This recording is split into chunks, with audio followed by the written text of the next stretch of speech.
What's going on, y'all? Welcome back to Raw Recovery, the community. As always, this is a safe space where we have honest conversations about recovery, healing, second chances, and the realities of rebuilding a life after some of the darkest moments. Today, I'm joined by Chris. Chris is a peer specialist and an active member of the recovery community, and someone whose journey includes addiction, incarceration, recovery, and now helping others find their way forward. Chris has experienced firsthand what it's like to lose his freedom, fight his way back, and build a life rooted in purpose and service. Today, we'll talk about identity, incarceration, recovery, second chances, and what it means to help others while continuing your own journey. Chris, we appreciate you being here. Danny, thank you for having me in here today. We've been talking about doing this for quite some time. Mm-hmm. I've been excited for this. And we're definitely glad to have you. So let's hop right into your story. Previously, you and I spoke about some of the things that you've dealt with, including incarceration. Can you actually share with the people what it was like, and when do you feel like you saw yourself as a normal citizen and no longer an inmate? You know, that's kind of a funny question, Danny, because even as a young kid, I always saw myself as a criminal, like a troublemaker. I'm not kidding around, Danny. I was like 5 years old. We were living in Edgemere Projects, and my babysitter was chasing me around the house, trying to put me in my room to punish me. And like, I just came up with this like bright idea that I was going to put her in the room instead and have like a run around the house for myself. And when she chased me into the bedroom, my plan was to like climb up the bunk bed and like do some like Matrix kind of flip over her. Yeah, I'm not kidding around. And like a 5-year-old kid don't know how to fly in the Matrix, so I landed on my arm and like my arm broke. Oh my! She told my mother later on. She was like, "We need to go to the hospital," and I was like, "No, we can't go to the hospital." And she's like, "Why not?" And I'm like, "Because when I get older, they're gonna have my picture in the post office, and I don't want them to know what I look like." Wait a minute. At 5? 5-year-old kid. Like I already know that I'm gonna be on a wanted poster. Okay, that's a little different for, okay. Right. Like that's what I aspired to as a kid, like James Cagney movies. I was going to ask, like, what was your surrounding like then, if that's where your mindset was already? All them like TV shows, bank robbers, James Cagney movies, cattle rustlers, like horse thieves. What about your home life though? My parents were divorced. Mm-hmm. Me, my brother, and my sister, we lived in Edgemere Projects. My mom was a nurse at the time. Mm-hmm. I was running around in the projects like as a kid. Got you. I'm going to take it back a little bit just for context. When we were saying that you did spend some time being incarcerated, for the people, how much time did you spend? Altogether, I got arrested in May of 1987. Mm. I was released in July 5th of 2018. So altogether, it was like 31 years, wow. 1 month, and I think 28 days. And can you share with the people what the charges were? Yeah, I was arrested for murder and armed robbery. And in New York, there's a felony murder law. Mm-hmm. It was 4 robberies, and in the 4th robbery, a man was killed. Mm-hmm. I wasn't the shooter, but I didn't like rat these other guys out. Mm-hmm. So I ended up getting convicted for felony murder. It's the same thing, like whether you're the guy that did it, whether you're the guy standing outside as a lookout, whether you're the guy driving the car, like you're all on the hook for it. Stress that for the people, Chris, that it does not matter what your role in that is. No. It's the same consequence. It's the same consequences. Right. And what was that feeling when you got your sentence? I'm going to tell you something. The day I got sentenced was like a little bit like I was like almost in a hurry to get the sentencing over. Mm-hmm. I was already convicted. I knew I was almost certainly getting 25 to life, but I was planning to escape from the courthouse. Mm. So in my mind, I'm like, come on, let's hurry this up. Like I'm going to make my move today. You had a plan to dip from the courthouse? I did dip from the courthouse. Oh, you did? I did Break dip. that down. Tell the people that story. Yeah. After the day I was sentenced, we got into an elevator. I had the handcuffs on, like they would handcuff me to myself. No, they would handcuff me to you, and then they would handcuff me to him like this, like a daisy chain. And when we got into the elevator, I took the handcuffs off in the elevator, and but I clicked them back together so I could hold them, so it still looked like I was cuffed.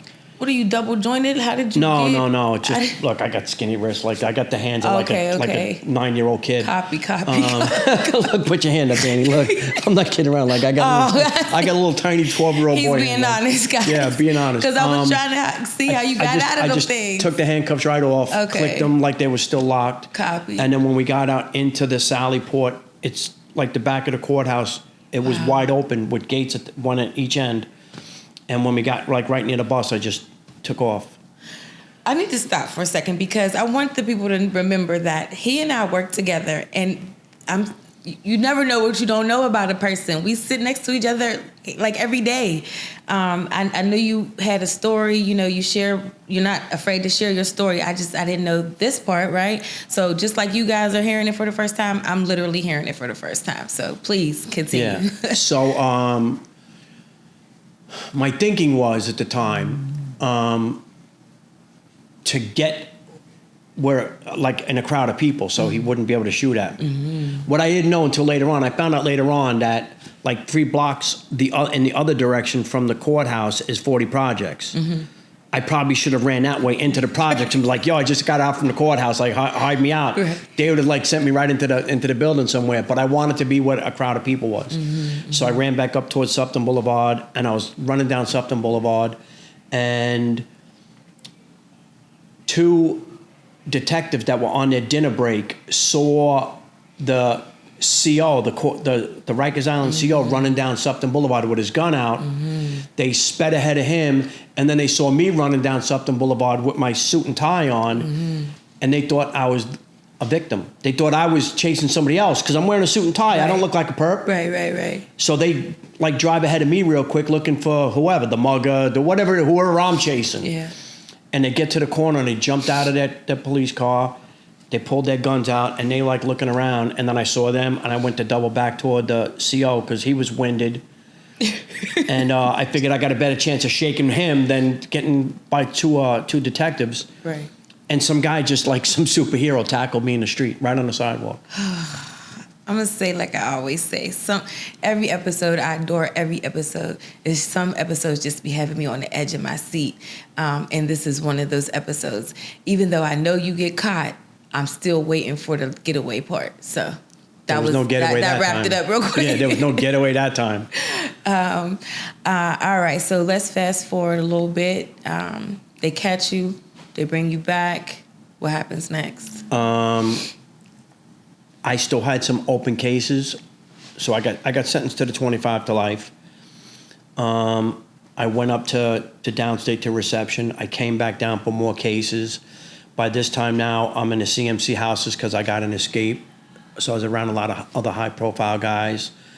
I ended up pleading guilty to the other 3 robbery cases. Got sentenced 7.5 to 15 concurrent for all 3 of them. I went back upstate, and 1988, the very first maximum facility that I landed in was Attica. Yeah, in 1988, and that place just looks daunting. Like. And what was that feeling approaching? I was scared. A little scared? Of course, yeah. I appreciate the transparency. Yeah. You know what I mean? So you got to put that to the side, though. We can't take that fear in there. Oh, no, I got to do a bid. Immediately adapt. Yeah. How does that work out for you? Right away, start getting into trouble, fighting. Is it like getting mounted with COs? Like I didn't care. Like I was on a mission. Like, is it kind of like on the movies where it's like you start the first fight so that people don't think that you're afraid of everybody else? How does that, like, how do you go in there to prove that you're not afraid? Pretty much like that. Just like that. Yeah. Any chance, really. Like right. After that, any time I had an opportunity to like, let's do something stupid. Yeah, all right, let's do something stupid. You know what I mean? Well, I'm pretty sure let's do something stupid got boring after a while because you're in there. No, it took a long time for let's do something stupid to stop like being a bright idea. When did that? I'm not kidding around, Danny. I had my first 20 years in state prison. I had 14 years in and out of solitary confinement and keep lock. Like I couldn't stay out of trouble. Wow. I came upstate in 88. By April of 90, like a year and a half, almost less than 2 years into the bid, I was involved in I ended up getting transferred to Elmira. In Elmira, something happened, and I was trying to bring a shank to a guy. One of my friends, he had a beef. I was trying to smuggle a shank to him through a metal detector in Elmira. Got chased down the hallway by COs, sent back to Attica. And then when I got back to Attica, they, in May of 90, COs beat this inmate to death. They beat him really badly in the hallway, dragged him up to the box. We found out he died. And then 2 days later, everybody went out to the yard at the time, it was supposed to be like just some non-violent way of letting them know that we were united, like, and we weren't going to tolerate it. Everybody went out to the yard. Nobody played basketball. You know, like nobody was lifting weights. We were all standing around up against the walls. And then the COs got worried. Obviously, something's going on. All 4 yards, the COs ran out of the yards. Guys started breaking windows, lighting fires. Like it ended up turning into like a really big thing. Right. I ended up getting caught up in that. I got transferred to I got transferred to solitary to Sullivan. From Sullivan, I went to Shawangunk. From Shawangunk, I ended up in Southport. And almost a year to the day later, there was a riot in Southport where guys came out of their rec pens to just basically to get it on with the COs. Wow. And my plan was, me and another guy, the initial plan was, while this thing starts happening, when the riot first started, our plan was to try to get up to the roof with a fire hose and get out of the prison. And that didn't work. They came out, they surrounded the jail. Then I went into survival mode. Like, I'm not getting out. Now let me at least try to make sure like nothing, like nobody gets killed. So we were out in the yard for like a day and a half, and eventually negotiations, like they let the COs go. We came back inside. How many COs did you guys have, I guess, hostage? 5. Wow. Yeah, 5 for a day and a half. And I was labeled a ringleader for that. Wow. And my first time in solitary, I ended up doing 4.5 years the very first time I went to the box. Yeah. Yeah, from May 90, I didn't get out of the box until like August 94. Okay. So I was definitely wrong. I thought, Nope. right? So you said about a good 20 years you're still getting in trouble in there. When did it start to change for you, since, you're going to go home? I'm going to tell you, I know eventually. exactly when it happened. Okay. I was back in Attica for like the 3rd time, and I was in the same block that I started the bid off in. I was back in C block in 2010, and I walked out into C block yard, and I'm not kidding around. There was like a sound like that of my head coming out of my butt. Like just popping out and saying to myself, you're about to do the same thing you were doing in 1988. You're going to go look, make sure your shank is still buried in the yard. You're going to walk around and see if you can find some drugs or maybe some homemade liquor. And you're going to do the same thing you've been doing for 20 years now. Wow. And I decided I needed to do something, like anything, like something different. I wanted to ask you that homemade liquor thing, right? Because you also shared with me that you struggled with addiction. Would you say that while you were in the streets struggling with your addiction, did it slow down a little bit in prison, or is it just as easy to get any substance? No, it in actually there? kicked it up a notch. Come on now, talk to me about that. Um, Damn. I started early with the alcohol and the drugs. Let's take it back a little bit with your addiction. Let's start from the beginning. They joke around and say like, in my neighborhood in Rockaway, the legal drinking age is 5'1". Like as long as you're tall enough to like come up to the bar, Wow. they would serve you in my neighborhood, the bartenders. And so I was about 11 when my alcoholism was introduced to alcohol, because I always had alcoholism. Right. Even like the 5-year-old kid shoplifting and stealing and doing stuff like that. I had isms for alcoholism. And then alcohol was finally thrown into the mix at about the age of 11. Right. Quickly escalated, loved the effect of it, loved getting drunk. And by the time I was 14, my dad and my stepmom on the weekends, me and my brother in the bedroom, they would put like a sauce pot on the side of my bed and the side of my brother's bed in case either one of us needed to throw up in the middle of the night from drinking. And my brother, when he's a year and 2 weeks older than me. He's May 17th, I'm May 31st. Wow. When he turned 15, my dad let him throw a party on the terrace. Drinking beer, we're smoking pot, like we're throwing a party, a grown person's party, like pretty much. And I was 14 at the time, and all I could think about was what my 15th birthday is gonna look like. It was like I'm planning in my head, it's gonna be epic, right? I didn't make it to my 15th birthday party. By the time I turned 15, I was already in my first rehab. And it was the 1980s, therapeutic communities. It's not like recovery as it is today. Like them TCs back then, their philosophy, their mindset was to break you down and then build you back up. Right. They had people walking around like with garbage cans with the bottom cut out. Like you're wearing a garbage can with suspenders on with a sign that says I'm trash. They had people cleaning like the bathroom floors with toothbrushes. They were shaving heads. Like it was like abuse. They couldn't operate that in that style it was today. But here was the crazy thing about this place, Danny. At the time, I was only drinking and smoking weed. Drinking a lot and smoking a lot of weed, but like that was really the only thing I was doing.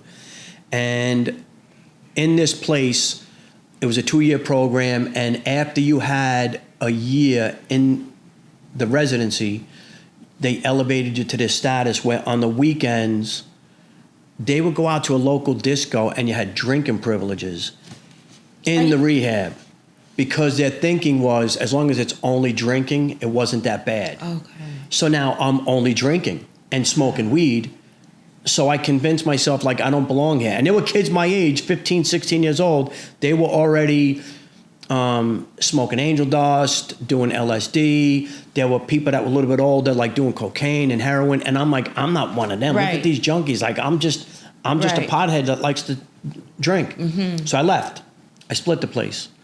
But very quickly, over like the next year and a half, 2 years, I started checking off all them boxes because I suffer from the disease of more and the disease of what's next. So I needed to try angel dust. I needed to try pills, you know? And then I discovered my favorite beer was cocaine, you know? And I was off to the races. Wow. I'm newer to the game, right? But like you took it all the way back to a time that I don't even know anything about. You're so right. When we've come so far when it comes to addiction and recovery, again, we classify addiction as a disease now. Yeah, there's more science. There's definitely more science than there was in 1980. Right. When you just said that they had people walking around with trash bags because they had to view themselves as trash because they couldn't get they're still, you know, active in their addiction and they're in the rehab trying to get sober and they're walking around with a trash can. Like, I can't imagine the pain and turmoil that they were getting when they were supposed to be receiving help. But I also know that this, this addiction and this disease, again, it's being studied, it's still being studied, and they were only going off of what they thought would help the next person, that tough love, breakdown, yes, like you said, break 100%. down thing. So I can't get too much, I can't harp on them too much as professionals, but I can only go to a place of empathy for those people, for you, witnessing it, being there, because we are kind of like, we got it good now. People who are trying to get people listening, we got Yes. it. The recovery model now is different now. very much different than it was in 1980. I can even say before I had started struggling with my own addiction, and working in the field, I can see the difference from 7 years ago to now. You know, it's constantly changing, which is a good thing for the person who's ready to get help. Yes. Right. Thank you so much for sharing that, Chris. I never even heard a story like that before when it comes to rehabs, you know? Yeah. All right, so you gave us a little bit about your time being incarcerated. You shared with us even how your addiction started. I also love how you broke it down, bro, when you were like, you already had the alcoholism in you. You just had to be introduced to the alcohol because it was already there. Something just had to tap something, you know what I mean? You know, there's wake it up.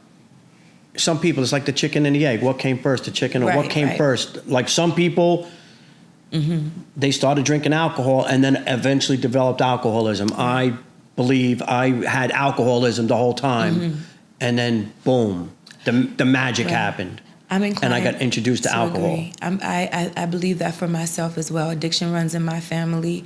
It happened to skip a generation because my mom and my dad didn't struggle with it, but my grandparents and their siblings, my mother and father's siblings, they struggled with addiction. So I agree with you. It was already there. It was already there. My dad ended up getting into recovery later on after I went away. After I got incarcerated, my dad ended up getting into recovery. He was sober. Wow. My mom probably could have used the rooms. My brother was a heavy drinker. I don't know if I would say he was an alcoholic, but he was definitely a heavy drinker. My sister doesn't drink at all. Like, she hardly ever drinks at all. Right. She might have 1 or 2 beers like once in a while. Right. Wow. You know?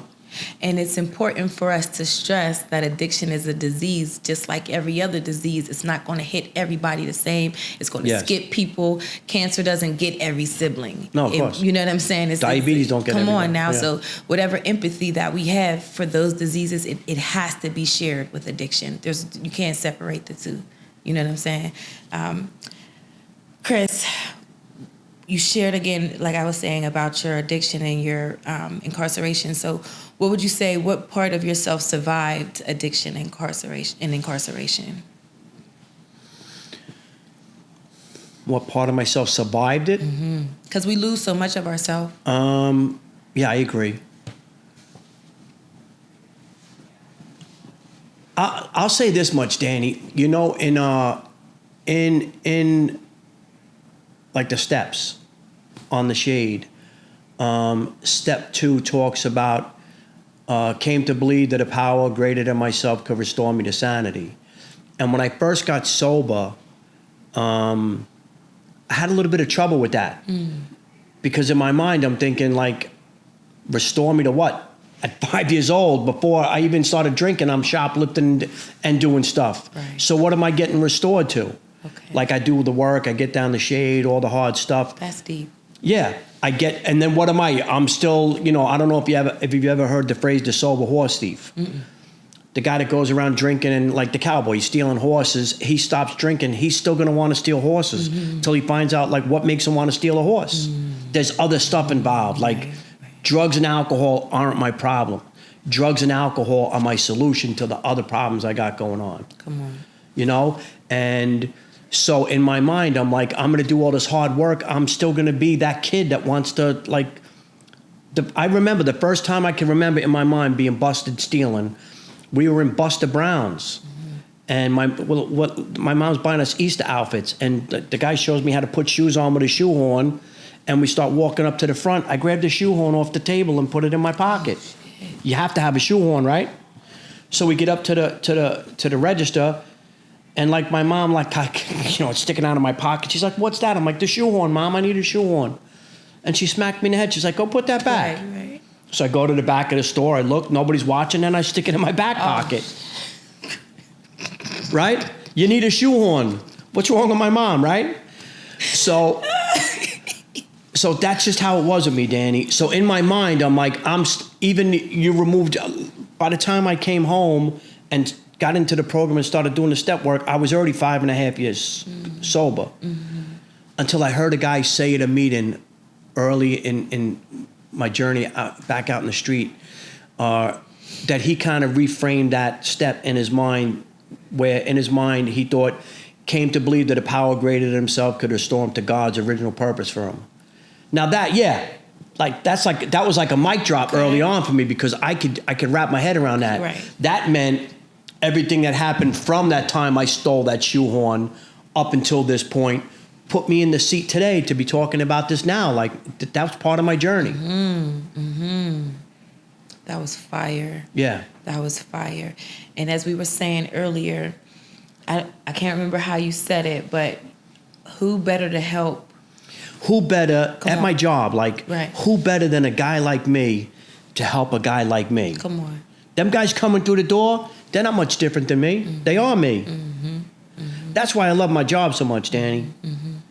I see myself, like I've told more than one person at the job, I could see myself coming out of arraignment, and they do like the mobile intake and that kind of stuff, and they would have said to me like, "Hey, we need this information from you. Come back tomorrow to KG. We have to do the rest of this intake." Sure, I'll be there. I'm not coming back. I'm going back out to Far Rock, and I'm getting a 40. I'm getting a blunt. Like, see me when you see me. But if a guy like me would have been over at that courthouse and he would have said, "Hey, I know what it's like to be in arraignment. Right. Let me take you across the street. Let's get some pizza." And I started kicking it with him, and I was like, "How about I come out to Rockaway tomorrow and we do the rest of the intake out there?" Yes, I do. In my mind, I don't know, but in my mind, that 17, 18, 19-year-old kid might have been like, "This guy wants to come out to Rockaway. Like, that's cool." I don't know if that would have got me straightened out. I still might have been like, "I'll see you when I see you." Right. But I could see myself like maybe connecting with the guy I am today. Respect.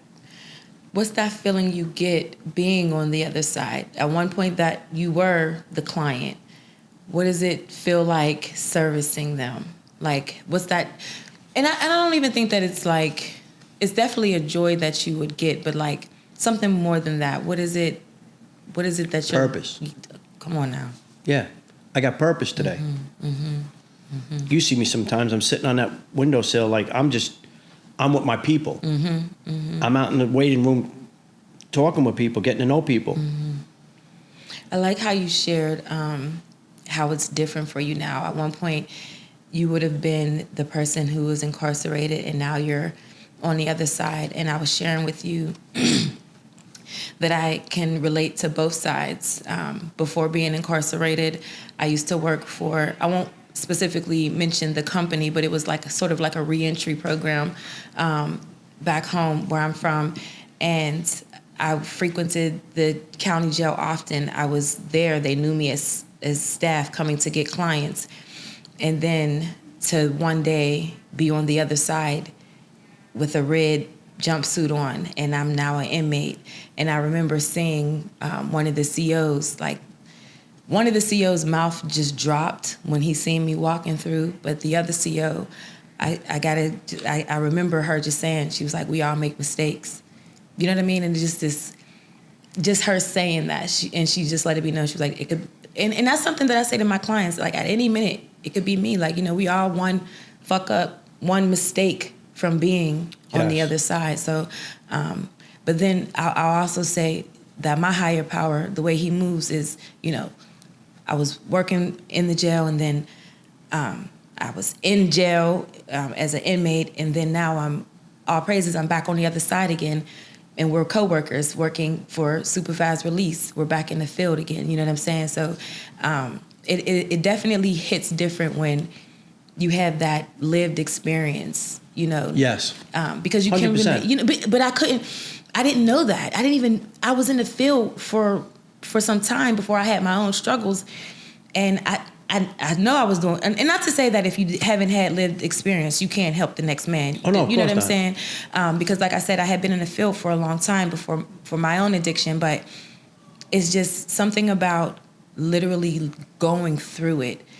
It's not that you're going to baby anyone, but you could just tap into an empathy that the next person may not be able to understand. So again, I appreciate you sharing your story, and also not only bouncing back from what you went through, but being there for the next man on and off the clock, because not only do you work in the field, but you are in the recovery rooms. You have your own personal meeting that you go to. You sponsor people. So what is that like for you? Not only working in the field, but in your personal time, still doing the work. How does it possibly weigh on you? Do you think that, of course, you see yourself in them, but do you feel like you might sometimes be losing yourself and forgetting that you're helping them, and also as opposed to trying to save them? I'll tell you something, Danny. When I first got this job, a guy that I'm really close with in my recovery circle, he said that to me. He said, you know, sometimes people in recovery, we're not good in this lane because we sometimes take the losses personal. And he said, he goes, you're going to do great in this lane because I can't get you sober. I can't get you drunk. Like, nothing I'm going to do is going to make you go out and drink, and nothing I'm going to do is going to make you not drink and stay sober. That's like not what my lane is, you know? And for every loss, there's a win. For every win, there's a loss. Like, I'm only responsible for the effort, not the outcome. Okay, that's fair. That's fair. You know, there's that phrase, you can drag a horse to water, but you can't make it drink. You can't even drag the horse to the water. Like, if the horse don't want to go, the horse don't want to go. Okay, so we're talking about helping people and them on the outside looking in, right? What would you say that first, let's be real for like the people listening in, what was that first week for you like? You know, Coming home. Yes, and the reason why that's important is because the excitement and the adrenaline of first coming home and first getting sober, it starts to die down. But I want you to give the reality of what that is like. I'll tell you, Danny, when I went away in 87, people using beepers to communicate. When I come home, you know, people are using cell phones. And I don't want to say I was overwhelmed with it, because I really took my time. Like, while I was locked up, I kept reading about technology. I kept talking to guys. Like, I knew the basics of like what technology was like out here. So when I came home, when I first got a cell phone, I told one of my nephews, all I want to do is know how to make a phone call, take a picture, and send a text. That's it. Just show me how to do that. And then, like, every time I see him, I'm like, yo, show me something else on the phone. Show me something else on the phone. Like, I had no problem telling people, like, yo, how do you do that? Do me a favor, go on the computer and show me how to do that. Like, I had no problem asking people. Right. You're home now. You even got a cell phone. You're getting a little bit acclimated. Was there a moment, like an aha moment, where you were like, I actually might make it this time. I might not use again or go back to prison, or I'll tell you, give up my freedom in any way. I'll tell you my aha moment. I was probably home maybe only 4 or 5 days, maybe 6 days. But I went up to the beach one day and I had my earbuds in, and, you know, I live in Rockaway, Danny.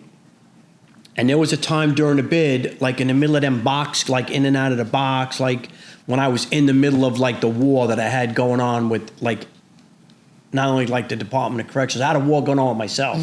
I took it out on everybody around me. And there were times during some of them box stretches where I was like, you're never gonna feel sand between your toes again. Like, this is it. This 8x10 cell is it. And I was home for about a week. I was up at the beach one day, and my toes are in the sand. And the song Simple Man by Leonard Skinner was playing in my earbuds. And I started crying like a baby, Danny. Yeah, like, it was cathartic. Like, I was like, I'm home. That's it.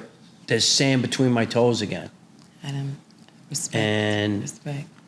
like, I cherish my freedom now. I'm not gonna do anything that's gonna jeopardize that. The ability to, I was up at the beach today. I had sand between my toes today. I got up, went up to the beach today. Respect, respect. And there was actually a couple of times when, like, when I was locked up, I'd be in a cell, and I would sometimes have these vivid dreams where, like, I'm home. Like, in my mind, I'm like on a jet ski, or I'm doing something, and I can almost, in my dream, I can almost smell the ocean, right? And then I'd wake up, and I would see bars in front of me. And I was like, man, it's only a dream. And when I came home, I remember one night, one early morning, I woke up like jolted almost, like, and I was like, but I saw the ceiling fan in the bedroom of my dad's house, and I looked and I saw the door to the bedroom, and I was like, huh, it ain't a dream. Right. I'm home. Right. Like, for a second, I woke up and thought, like, I was back inside. That's some trauma right there. Yeah. Yeah. Is that something you still, that was before still? No, this is when I first came home. Okay, good. Like, I'm good now. Like, I wake up now, like, the windows are open. I hear birds chirping in the morning time most of the time. Yeah. Sad step, but the sound of bird chirping, I don't know, it still gives me anxiety. And I know that's weird because birds chirping means a new day and everything like that. Just randomly, you made me think of whenever I used to hear birds, because I used to suffer from insomnia when I was in my addiction. And I would go like days without having any sleep. And the sound of birds chirping literally meant that I missed another day of sleep. But I do enjoy the sound of birds chirping today. It just still, sometimes it just gives me anxiety. Like, I don't know the feeling that I feel, but it's just like, a sound, a smell, anything could just like make you bring it Trigger back. something. Yeah. Yeah, agreed. Which kind of brings me to my next question. And this is something some of my guests struggle with, which I understand, but do you mind sharing a moment from your past that you wish you could forget, but you just can't? Like, is there a vivid moment that constantly comes into your mind that's just like, damn, I can't believe I was really there. I got that desperate.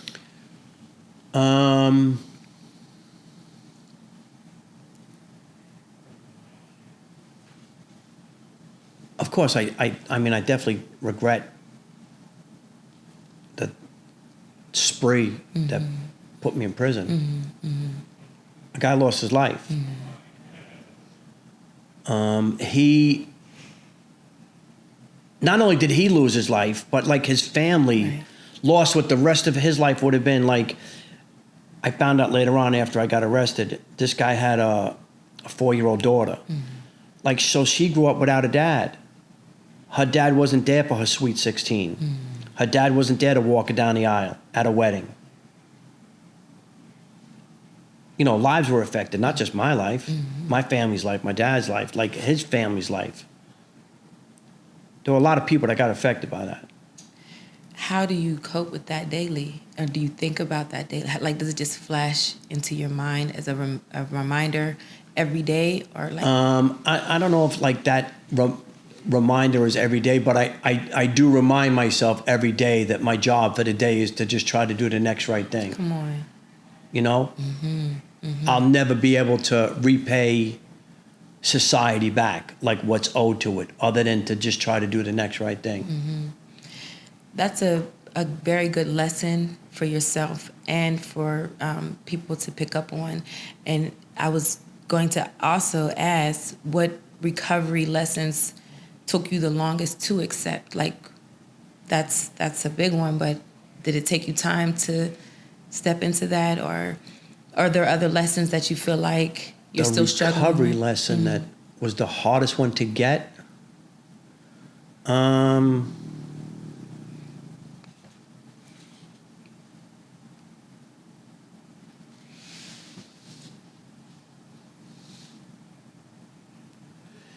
there's still a lot of work for me to do. You know, I'm still a work in progress. Respect. I've done stupid things in recovery. I've hurt people in recovery. Like, I've caused people pain in recovery. And I need to, like, better myself so that doesn't happen again. Or maybe later on down the road, that particular person or somebody that I did something to says, he's a different person now. He learned a lesson from that, what happened, and he grew from it. Are there any things that people applaud you for now that they criticized you for years ago?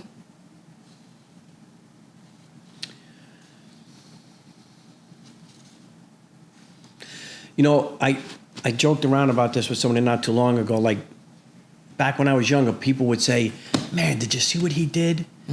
And now today they're like, "Man, did you see what he did?" Come on. You know what I mean, Danny? Like, when I was younger, people would see me and they would cross the street to get away from me. You know? And now people are on the other side of the street and they see me and they're crossing the street to come over and say, "Hey, what's up, man? Like, how you doing?" Respect. Yeah. All right. Even though we change and we've become a different version of ourselves, we still have the past. Is there anything about your past that you miss? Is there anything about my past that I miss? And whether it's good or bad. You know, Rather good or bad. You know, in recovery, Danny, they say getting sober gave me my life back. I don't want that life back. You know what I mean? I got the life that I got today, I would, like... Wouldn't change it for the world. Yeah. Right? Yeah. Right. Right. I don't want that old life Respect. back. There's nothing about that old life that I want back. Respect. You know? Nothing at all. I dig it. What would you say, even though we're working on ourselves, we can't help feeling a little bit of loneliness.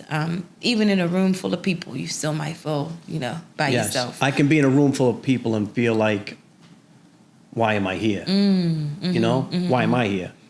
What would you say some of the loneliest moments in recovery have been for you?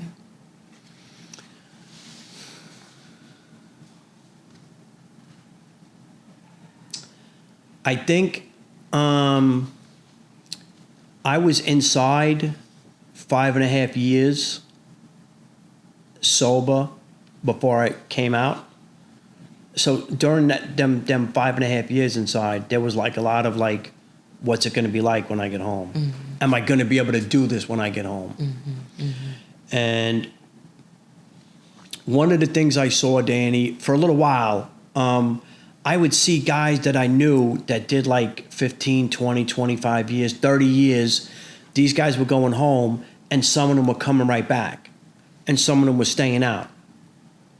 And after a little while, I saw that the guys who were going home and staying out, getting their life together, having jobs, like being a success, they were guys who either weren't getting high while they were inside or they stopped before they went home. Okay. And the guys that were going home, even after all this time and coming right back, some of these guys, they were chasing the bag until like the night before they were going home. They were out in the yard looking for something. I love the fact that you were able to kind of like, it's like one episode I said, play the tape, right? You know how the story ends, but you got to watch both movies, right? Like you got to see the person who stayed on the straight and narrow. That's what they're doing, to stay straight. Even if it don't work, let me at least try it. But I know what they're doing, that's not going to work out. Gonna work. Right, yeah. There's that phrase, Insanity is doing the same thing over and over again, expecting a different result. I'm going to tell you, real insanity, Danny, is knowing exactly how it's going to turn out and doing it anyway. It's still like, it's not going to be any different. I know this is not going to be any different. I'm going to try it again anyway. You know, not like, oh, that didn't work out. Why didn't that work out? No, I knew exactly. You knew that. I knew where that train was going and still swiped my Metro card. Come on. I like that. That's insanity. I like that. It's definitely insane. To knowingly fuck up your life. You know what I'm saying? To like, for me, I don't drink just because I have it all together. Like I said, I'm deathly afraid of alcohol. I know what happens. One drink leads to 2, 3, 4, 5, which leads to I can't get up in the morning. I can't go to work. And when you don't have a job, you can't pay your bills. That means I lose my apartment. I lose everything. You know, so it wouldn't be in my best interest to even try to. No, but here's the other thing, Danny. Here's how I think about it sometimes too. I never drank normally. Mm-hmm. I never went out to the bar and had 2 drinks, like 2 beers during the Knicks game. You know what I mean? But even if I could, today, go out, say twice a month, go out to the sports bar or go out to like a restaurant in my neighborhood, have a couple drinks, eat some food, and go home. Even if I could do that, I'd have to give up 28 days of the month being in recovery, being in the rooms, being around sober people. I got to give up 28 days of that to go out and have 3 beers in a bar and be miserable. Right. Like any time that I ever tried to control it, I didn't have fun. And any time I ever went out to have fun, there was no breaks. I can't do both. I can't control it and have fun. Come on. I think it's important. The math don't add up. Right. And that's important for people to have that wherewithal about them. Like, you know, like, for example, some people can't have strawberries. You know what I'm saying? Everybody just can't have. I'm allergic to alcohol. Some people are allergic to strawberries. I'm allergic to alcohol. You know, we had that strawberry conversation at work one day. What happened? Look, if somebody was allergic to strawberries, they just wouldn't eat strawberries. Exactly. If strawberries made you sick, you wouldn't eat strawberries. Come on. You wouldn't hide a box of Pop-Tarts under your bed. Right?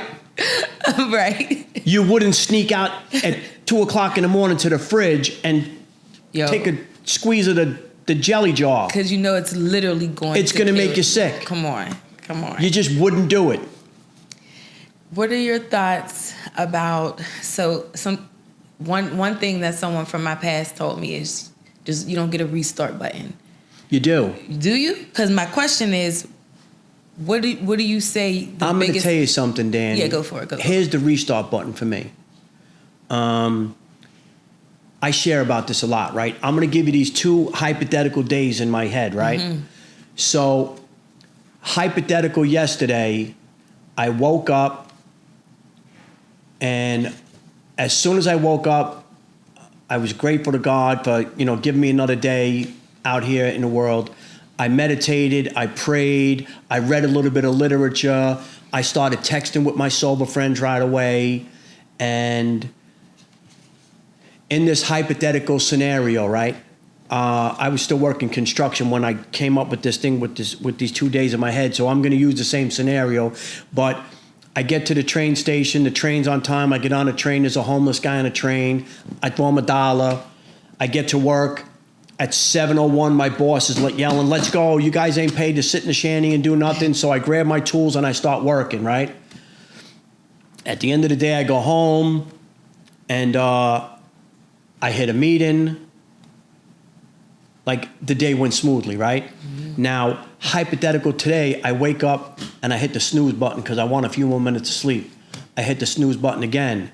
Now I got to jump up out of bed. I don't get to pray and meditate the way I want to pray and meditate and read some literature. It's more like, blah, blah, blah, blah, blah, amen. Like, because I got to hurry up now because I'm already running late. I get on that same train and the same homeless guy's on the train, but today he smells like cat piss and I make him get out and go to the next car. I get to work at 7:01. My boss is saying, let's go guys, it's 7:01. You guys got to, you got work to do. And I'm like, oh, you can't tell me what to do. I'm in a union. And my boss says, well, take your union ass home and come back tomorrow. We'll try again tomorrow, right? And I get home. It's one of them days. I'm in a bad mood now all day, right? The only difference between hypothetical yesterday and hypothetical today was how I chose to handle them situations. Right. It was the same exact 2 days. Yesterday I was locked into my program. I prayed, I meditated, I was in touch with people. The day went smooth. Today I wasn't locked in. Today went terrible. But here's the great part about a hypothetical bad day in my sobriety. At any point during a hypothetical bad day, I could stop. I could find a quiet place. I could get on the phone and read some literature. I can pray. I can reset the day, like I just said. At any point during the day. The program's given me a tool belt. There are plenty of times when the first sponsor I had when I came home, one of the things he said about me was, I'm really good at unwinding myself. Like sometimes I would text him and I would say, I'm about to hit my foreman in the head with a hammer. And he would text me back and go, yo, give me a couple minutes, I'm in a meeting. And then I would text him 2 minutes after that and I would say, I can't believe he said that to me in front of everybody. And then 2 minutes after that, I would text him and go, I just apologized to him, I'll call you at lunch. Come on. Like I can unwind myself. Being connected. There aren't any situations that are going on out here today that I can't unwind myself from. Right. As long as I do two things, Danny. Talk to me. As long as I keep my greasy fingerprints off of stuff. Because I like to control the show. I got a hat that says shit show crew member. Like I'm the producer, the executive director, the star of the show, the cameraman. I want to tell people, here's your script for the day. Like that's what I like to do. And as long as I remember to keep my greasy fingerprints off of stuff, he's going to take care of things. Come on. Things are going to work out exactly the way they're supposed to work out, Danny. Every single time. I like that. There are times like when things are going great for me and I'm like, oh man, thanks. Like, thank you. Things are going bad. I'm like, yo, why are you doing this to me, bro? Like, but as me and my sponsor talk about, there's a lesson in that. There's a reason why something's going wrong. It might be because I'm trying to put my greasy fingerprints off of something and he's trying to get me to take them off, or there's a lesson in it. I found out that lesson when I got this job, Danny. I'm not kidding around. I was out of work. I was in construction. I had a book in Local 79. I was making good money. I had knee replacement surgery in 2024. It didn't heal. I ended up having to have more surgery in 2025. There were friends of mine, my age, guys that I grew up with. We all had surgery around the same time. They all healed right away. And for a while, I'm like, yo, what's going on? I can't work. Like, why are you doing this to me? He knew where you needed to be. And then I landed this job, Danny. I was out of work. And a friend of mine introduced me to another friend who showed me how to get trained up and how to go online and get my certifications, how to get my SERPA, my peer certification. Talk to the people. And tell them how to go. And I'm going to tell you what happened, Danny. This is exactly what happened to me. I got the training. I put my resume out to a few places. I did a few interviews. And I was actually offered a job. Listen to this. My boy called me up and he said, I want you to put in your resume for where we work. He said, I want you to put in your resume here, but I'm going to send you the link. He says, you're not going to get the job though. It's for a supervisor and you're not qualified. I was like, why would I put my resume in for a job I can't have? They're going to take the resume, they're going to throw it right in the garbage. He goes, no, bro, I want your resume in their system when the right job comes up. Good. And that was dope. Come on. I was like, I could wrap my head around that, right? Come on. So I go on this other interview. I submit my application. I go on another job interview, and they made an offer. And the lady said to me, like, it's not really a lot of money right now. She goes, but I definitely see you quickly moving through this agency and getting more money. And I said, do me a favor. It's Friday. Do me a favor, give me till Tuesday, give me, the weekend, let me crunch numbers, see what I could do. I promised to call her back on Tuesday, and on Monday, I got a call from one of the people that we work with. And she said, hey, I'm looking at your resume here. She goes, but I'm sorry, you're not qualified for this job. It's for a supervisor.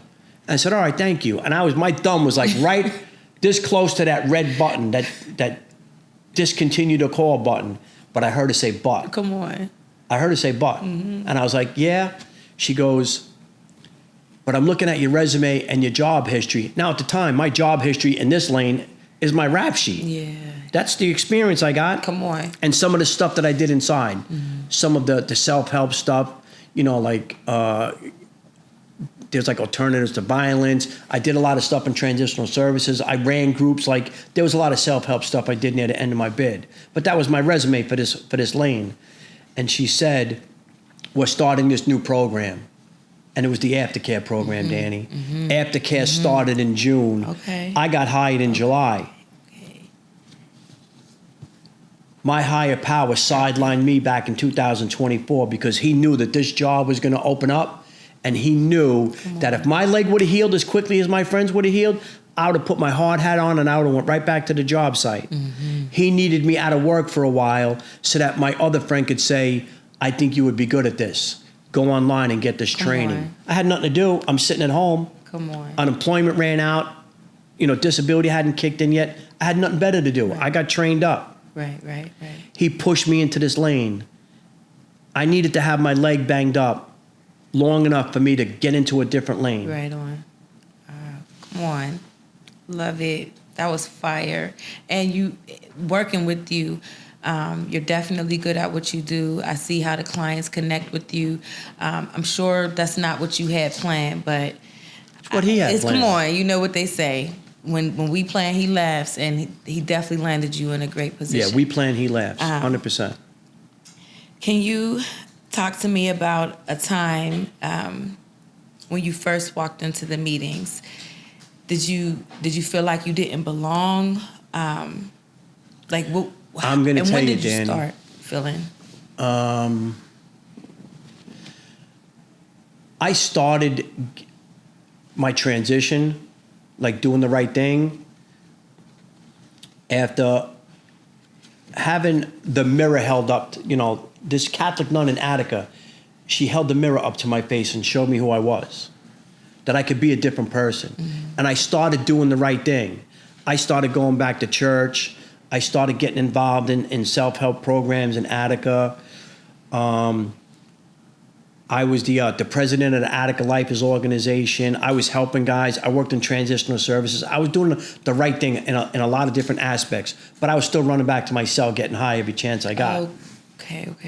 And there was a friend of mine. We were in Attica together, my boy John Lennon, and we were in this college writing class together, and we were working on this joint project. Me and him were collaborating on this project. And me and him were standing in the yard one night talking. I'm like 2 years into this, like doing the right thing.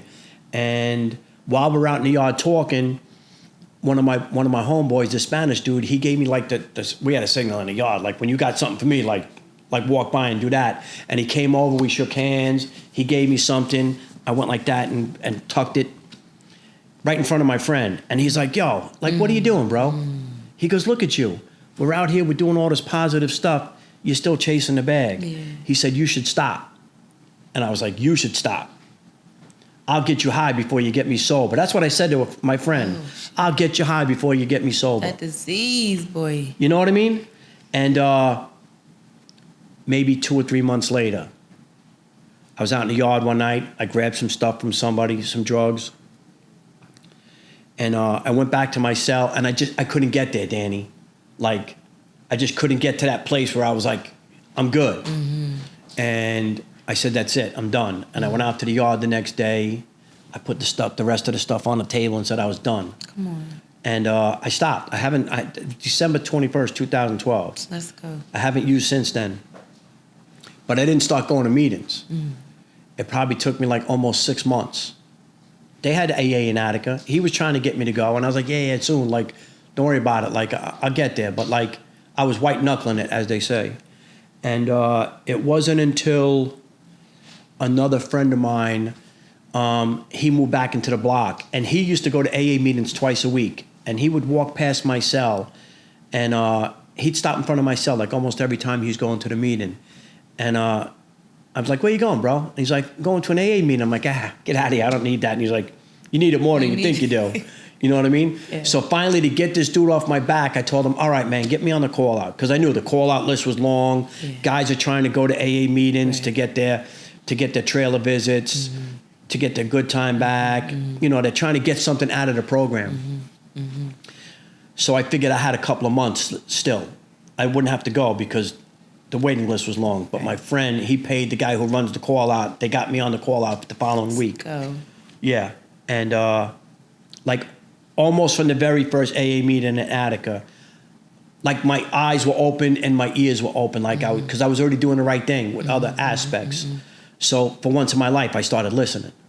I appreciate you giving me that backstory because I don't know, I was assuming I didn't even think about because I do know that there's programs for people who are incarcerated, but I just was imagining like your first meeting was when you got out, but you're saying your first meeting. No, my first, I was going to meetings for a while. Wow, that's what's They had 2 meetings a week in Attica, and then I ended up getting transferred out of Attica to this other jail, Wendy, and they had meetings there as well. And I did 5.5 years clean inside. I didn't do any step work while I was in there, Danny. Okay. You could imagine trying to do a 4th step. Right. Writing all that stuff down in a notebook. And some CO finds it during a cell search. Yeah. I would have never got out. All that stuff in there. All that dirty laundry. Yeah. So I wasn't doing any step work while I was inside, but I was listening. I was paying attention. You know, they say out here, they'll say, like, when you're first coming around, do 90 meetings in 90 days, get a sponsor, get a home group, like, do that stuff. 90. Yeah, 90 and 90. Inside, they tell you get to a meeting within 24 hours. And I did. As soon as you get out, you need to be getting to a meeting. I did, the next day, Period. 24 hours later. And I'm going to tell you something, Danny. I went to 3 parole boards, sober. I actually went to my first parole board. I was still getting high. I got hit with 2 years. I went to my second board. I got hit with 2 years. I went to my third board. I got hit with 2 years. I made my 4th board. But that was my higher power knowing I needed that time, Danny.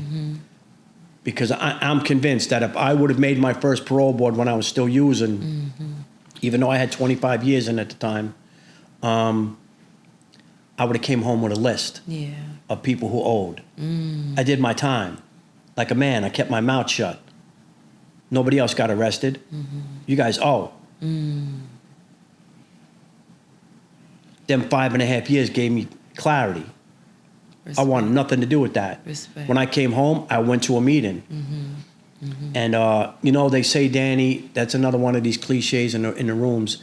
You go to enough meetings and you hear your own story, right? Yes. I heard my story the first meeting I went to. Wow. A guy that I knew from the neighborhood. Me and him didn't even get along when we were growing up. I used to hang out with his sister. Me and his sister used to get into trouble together. And I heard him tell the story at a meeting. And I was like, oh, I like what this guy got. There were some other guys in my neighborhood that I used to drink and use drugs with. They were in the rooms. And I was like, if they can do it, I can do it. Come on. Respect. And I got surrounded by guys in the rooms. And here's the other thing, Danny. Not only did these guys, not only did they teach me how to be a sober man, but I never had a driver's license, Danny. I was 53 years old. Never had a driver's license. I never wanted a driver's license. Any car that I ever had was stolen. The plates were bad. No registration. No insurance. Drugs in the car. Guns in the car. If I got pulled over, the last thing I'm worried about is my driver's license. There's felonies going on.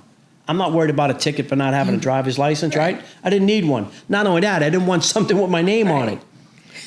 When I got arrested, I wanted to be able to tell the cops my name was whatever I wanted to be it to be that day. Right. Gotcha. So when I came home, I needed to get a driver's license. I never had a bank account. I never had a credit card. I didn't know how to work a cell phone. These guys in sobriety showed me how to do all that stuff. Right. They showed me how to be a grown-up. Come on. It's a good community to be a part of. It is. Respect. Chris, this was phenomenal. And I have so many more questions just for time's sake. But we do have a segment that we're going to be working on. It's like the where are they at and where are they now? Because I definitely would like to have you on my show again, because I feel like we only scratched a little bit of what you got to give. Episode 1. This is episode number 1.